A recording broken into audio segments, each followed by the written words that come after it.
Hi, everybody. Thank you for tuning in to Culture Aid today.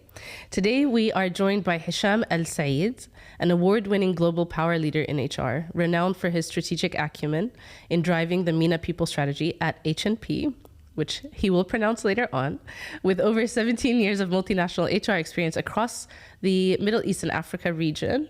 Hisham stands as a testament to mastering cross-cultural dynamics in the workplace. He's fluent in Arabic, in English, and in French, and he brings a unique perspective to our conversation on navigating diverse cultural environments. His innovative approach in HR combines technical savvy with a deep appreciation for human potential, offering valuable insights for our global HR community. So Hisham, thank you so much for joining me today. Thank you for inviting me, Sarah. It's my pleasure. Of course. So, okay, I would really like for you to start off by maybe just giving the listeners an understanding on your background. What I told Hisham as he walked into the studio today is that he coincidentally has worked for every company that's probably have the hardest names to pronounce. So I'm going to let you let you own walking us through it, please. Sure. So I'm Hisham ElSaied. I was born and raised in Egypt, and then I moved abroad. I spent some time in France and moved to Canada after, and I landed in the UAE for the past 10 years. And my career has been across many companies with different cultures as well. So I worked for French companies, Canadian, Japanese companies, and American companies. So as you can see, in my career life was very diversified. And even my personal life, so I'm married to a Tunisian, and our daughter we got while we were in Canada, so she's Canadian. So three people with three nationalities in one house. I love that. And that's what got me passionate about cultural diversity and many ways to look to things, and it's not a single right way. And from here, it started my passion with the cultural intelligence, or what we call CQ. Okay, perfect. What is the name of the company you're working for? Helmerich Payne. Okay. H&P, we can just say H&P. H&P, okay. Even within the company, we can say H&P. Okay, good, thank you. So let me just take a step back, because you mentioned you worked for American companies, French companies, Japanese companies.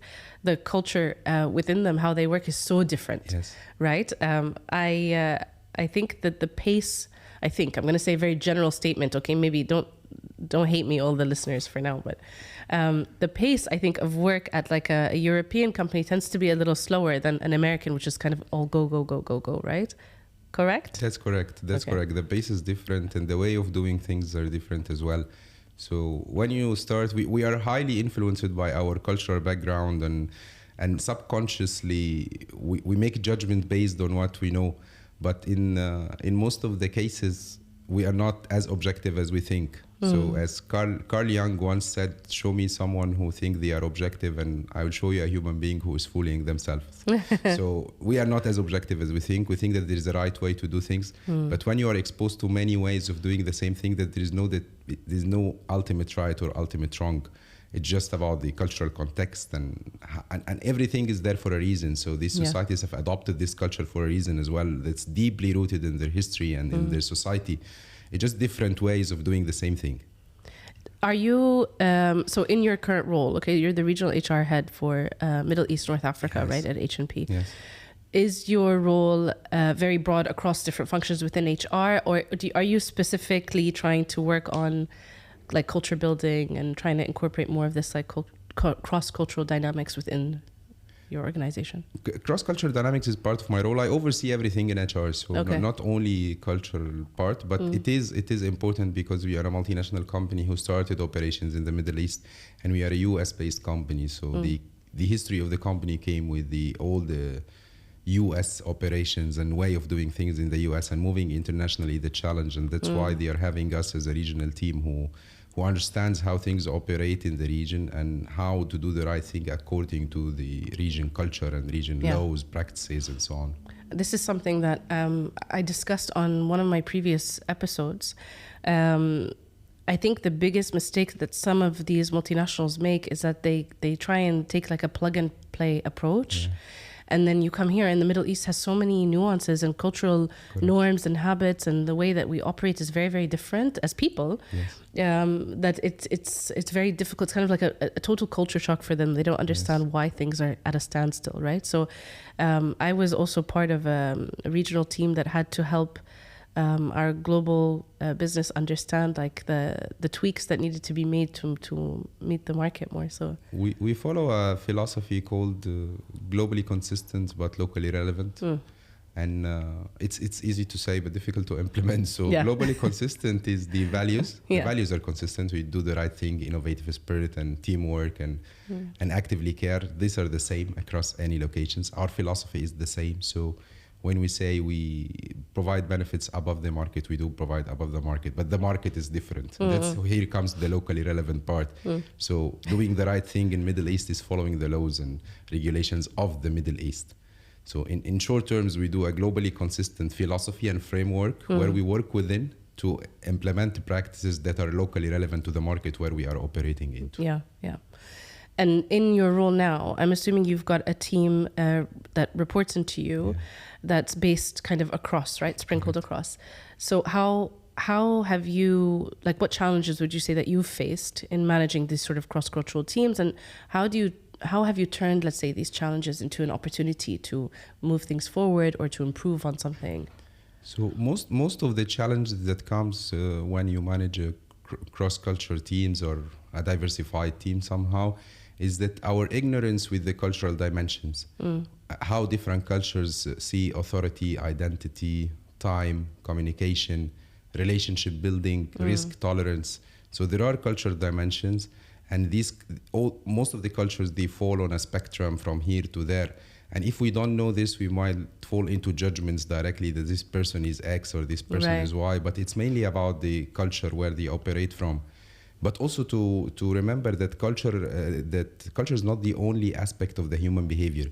The human behavior comes from an intersection of three parts, which is the culture, the personal, individual personality, and the surrounding environment.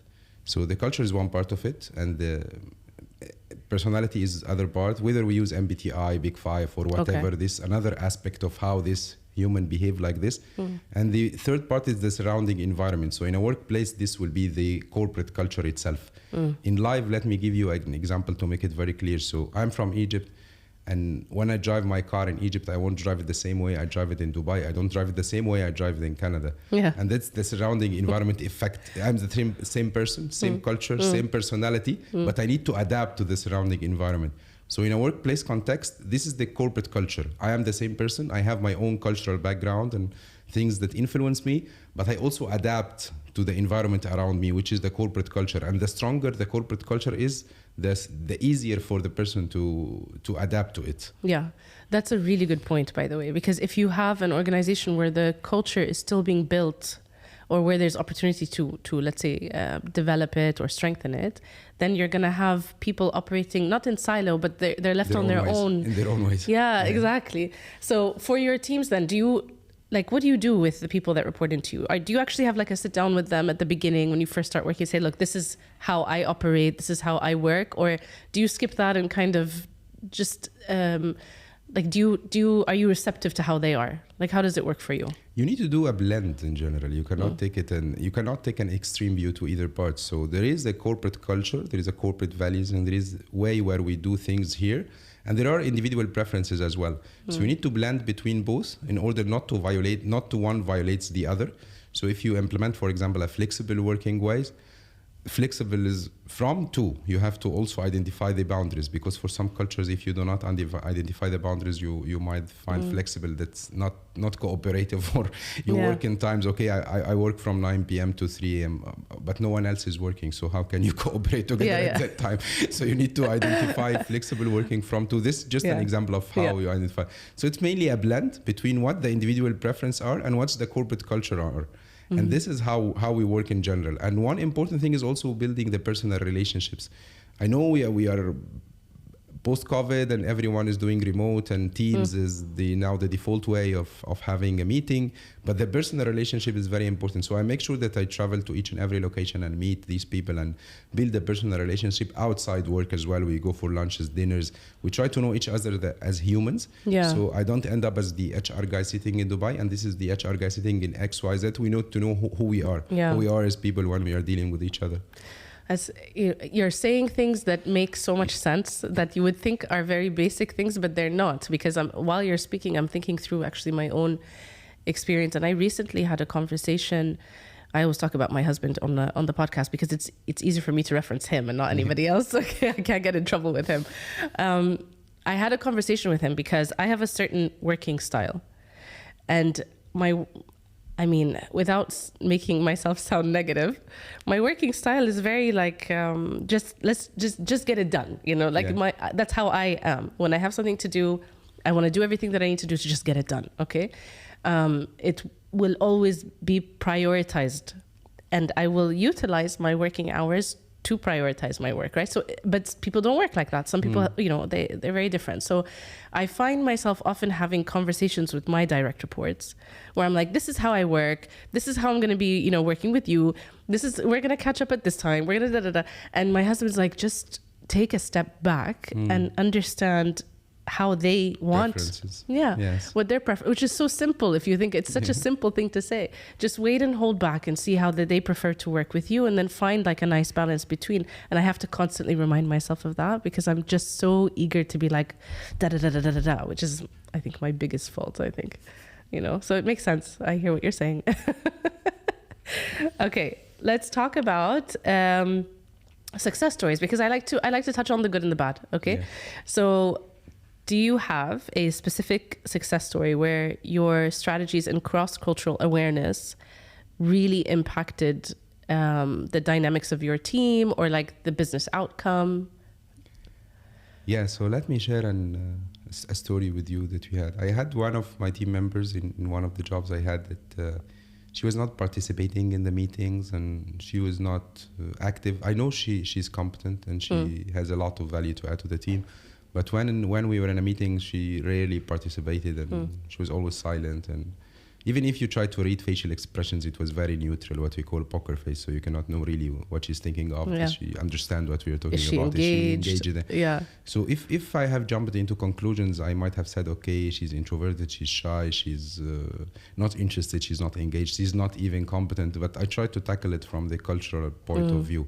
So some cultures won't be comfortable in speaking up in a big setup, but they will be more comfortable speaking one-to-one. And that's very important as a leader to offer your team multiple ways to express their opinions because it really depends on the culture. In one culture, copying the manager in an email might be an escalation. In other culture, copying the manager is a way of respect. Otherwise, if he or she does not copy the manager, they do not respect them. So I had a one-to-one with her and I asked her and her answer was very simple and she said, I will not talk while you are in the meeting. And I said, why? We are all in the team. She said, no, you are the boss. I cannot say anything that might oppose you, that might not be, you might not like or something. And I understood that this coming from her cultural background, that it's what we call high power distance index. So the manager is like this and you cannot challenge, you cannot say something except okay, or I understand. So I tried by offering her another ways to speak, one-to-ones. I told her, you can write me on Teams, you can send me an email, and she was more comfortable doing this than opposing me in a meeting or saying, no, this is not the way I think it's done. But just offer multiple ways to speak to the team. It made a lot of difference on how the team dynamics work together and how we interact together. It's a good tip.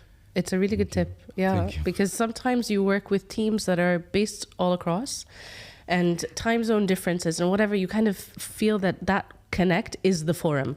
And then after that, you all go back to, you disconnect and go back to your own little world. So it's a really good tip. I have also struggled with that. I think you're right. People respond to things differently.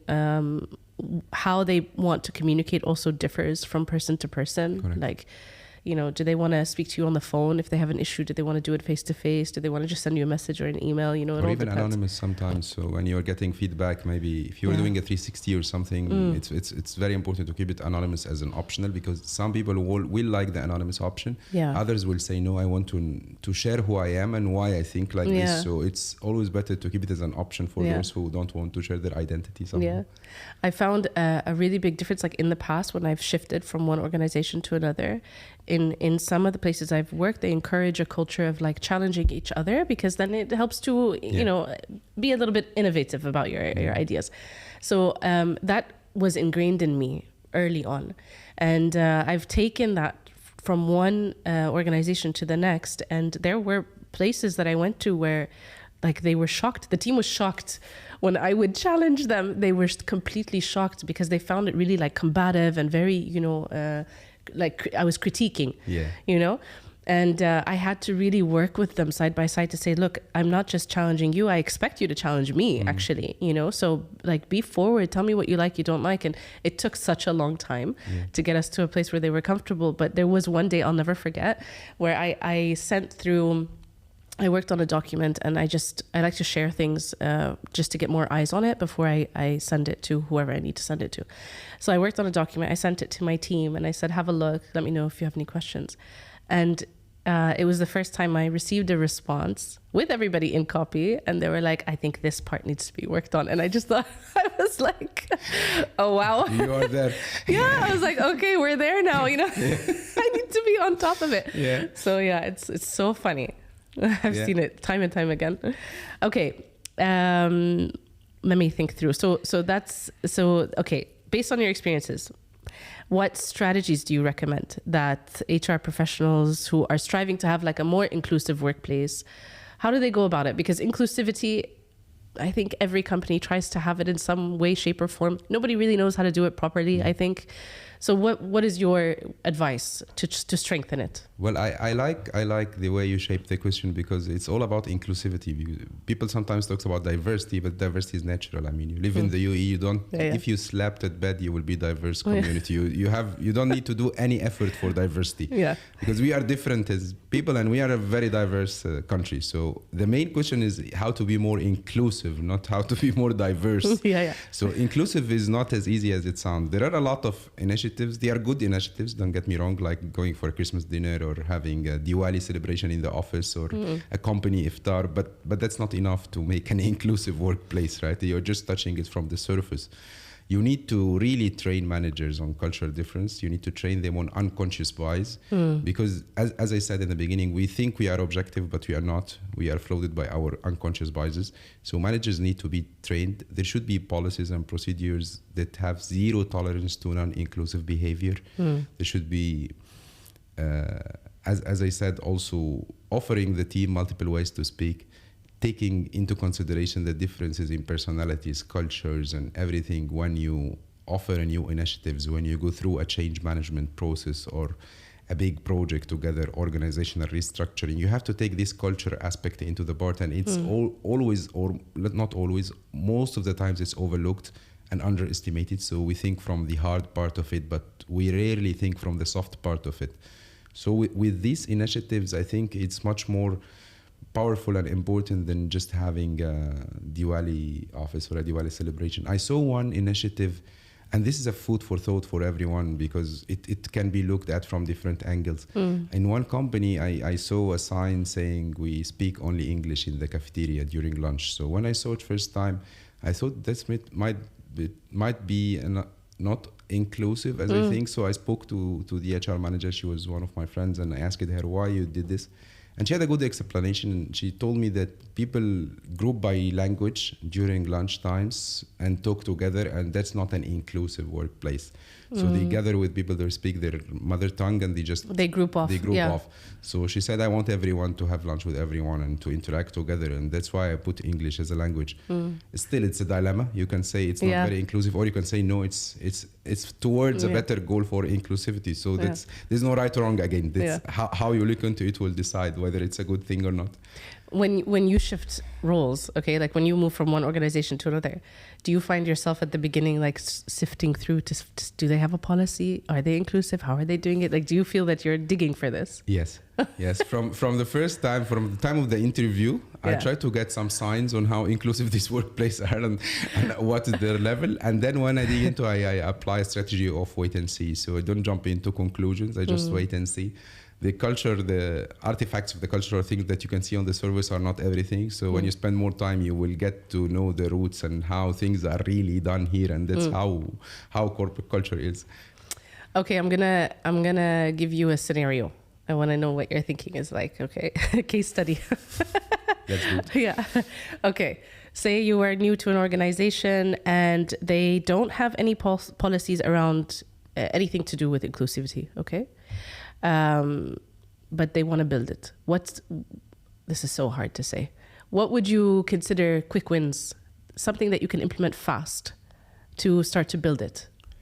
Well, there's no quick wins in this game because it's a long way. It's a long-term game. And long-term game. But the first thing I'll say that we will announce that we are working on something. This could be a quick win in itself, because they will know that we are doing something, and I will want them to engage. Again, it's building an inclusive culture is not an HR job alone, and it's also a misconception that you are the HR, you go build an inclusive culture. No, I can provide the framework, and I can support you with tools, I can give you my advice, I can work as consultant, but if not everyone has a buy-in in this process, it will never work. And sorry if I'm being blunt, but that's how I speak to my leadership team as well in the companies I work. I get it. I'll tell them, if your buy-in is not there, don't expect me to do. I don't have a magic ball. I cannot turn things around with my stick. Yeah. If you are not all with me on the same ground, I don't think we're gonna do this. So communication is very important, and sharing the plan with everyone, and include that also ensure that they are part of it. Co-creation. So it's not us or and you and this HR thing that needs to be done and completed. We are all into this, and we are all do it together. So come join me. Let's brainstorm. Let's think about it, and let me listen from you. What do you want? Because at the end, I'm here to support you, but I will not own the things A to Z or fully. 100%. I agree with you. And you're right. Co-creation is super important, because then you have their commitment from the start. So you can't just roll it out and then it disappears. You know? Okay. So let's talk about your language skills. English, Arabic, French. Fluent in all three? Yes, French is a little bit less than the other two, but I can understand and speak. Okay. Well. I always have a lot of respect for people that speak multiple languages, because I come from a multicultural, I have a mix as well. Everyone's a little bit of a cocktail, I think. So I have a mix, and I can't speak other languages other than English, which is a big kind of regret in my life. How do you feel? So your language skills probably give you an advantage, because when you work with teams that are based across, you can communicate with everyone. But apart from that, which I feel is a bit superficial, how does it help you to really connect with people? Do you feel like it does help you? And do you feel like it helps you to push forward anything to do with this topic? Well, languages are important, definitely. They are the main tool of communication, and they help a lot in building trust as well if you're speaking to different people. But I don't want to overestimate the role of language in culture in general. Let's look at Arab countries like UAE, Morocco, Egypt, and they are all speaking the same language, but they don't share the same culture, or very little aspects of it. So yes, language is one thing very important, and when I speak multiple languages, it makes my way easier in building trust. Sometimes if the other people are not fluent in this language, they can speak to me in the local language, and I can do kind of translation or getting people closer together if they cannot speak the same language. But again, the culture is much more deeply rooted than language. Language is only one aspect of it, so I don't want to overestimate the role of language in a culture. It's a very important way of communication, but it's only one aspect of the culture. There are other many aspects that we also should look into. Yeah. I have a really silly story. Sorry, it just popped into my head. I was working once at an organization. I had some team members that were based in Egypt and in Saudi. And because their first language is Arabic, because they think in Arabic, right? But they speak English and they use it for business English all the time. They had a habit of starting their emails with hi dear, which I know is normal. It's nothing. There's nothing wrong with it. Okay. But I had a colleague that was based in the EU, in the UK, who was a very, very senior individual. And they received an email from my team member. Hi, dear. Hi, dear. Hi, dear. How are you, dear? Or something like that. And she contacted me. She was like, what's going on here? And I felt so bad because I had to go back to the employee to explain the cultural difference of even just using a word, which is not a big deal at all. But, these kind of things play into account, So I think when you have the language, you can go back to that person and say, I understand why it came out this way, and maybe try and do it differently because they're not used to it or whatever. That's fine. Okay. Where was I going with this? Sorry. So let's talk about something that you mentioned earlier. How did you put it? Locally relevant, globally consistent. Globally consistent. Thank you. Globally. Yeah. Okay. when you have to explain the nuances of the region to somebody who's not familiar, okay, which people have to have this conversation all the time. How do you even start? Like, because every country within the Middle East operates differently. Yeah. Every country has its own nuances, okay, regulations and stuff like that, like from one side, and then the cultural, specifics of each one. How do you explain it to someone that has no idea? Yeah, I'm smiling because you reminded me of something that I had to start from even one step before this and explain to, not in my current role, like 10 years ago, and explain to someone that Middle East is not a country. And it's a region with many countries. I'm not joking, that exactly was the case. So they said, what's the labor law in the Middle East? And I was asking, law in the Middle East depends on which country. And he paused for a second and said, okay, so Middle East is not a country. I told him, no, Middle East is UAE, Saudi, Qatar, Lebanon, Egypt. And they are completely different laws, not even similar to each other. Some countries are different from French laws, some countries are different from British laws. So we're not on the same ground. And this was the starting point. So first you need to know what is the level of information of the person you're speaking on, because it can go below what your expectations, and it can go beyond your expectations as well. So it happened to me the other way around.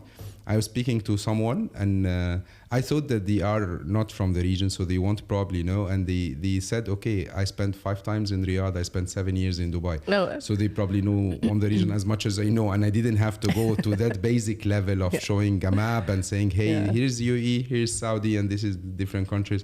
So you need to know first where this person stands, what does they know about the region. And you need to back yourself with data and sources as well, because what we are saying might sound very known for everyone who lives in the region, who have been there, but for them, they don't know whether what you're saying is your personal opinion or it's a fact in the region. So you need to back yourself as well with some data and some sources to help the conversation goes. That's true.